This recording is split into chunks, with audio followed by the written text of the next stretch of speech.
पुरी रे संजय साहू संबर्धित पुरी ठारे थिबा अन्नपूर्णा थिएटर ठारे ओडिशा सांस्कृतिक कला और एकाडेमी तरफ राज्य स्तर कार्यक्रम अनुष्ठित होईछि।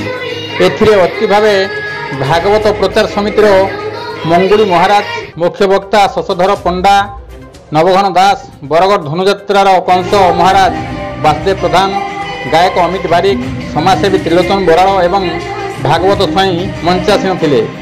कार्यक्रम आवाहक थिले बसंत दास एवं संयोजिका मोनालिसा षडंगी परिचालना करथिले। एथिरे मंच उद्घोषक ढेंकीकोटर संजय कुमार साहू को संबोधित कराइथिला।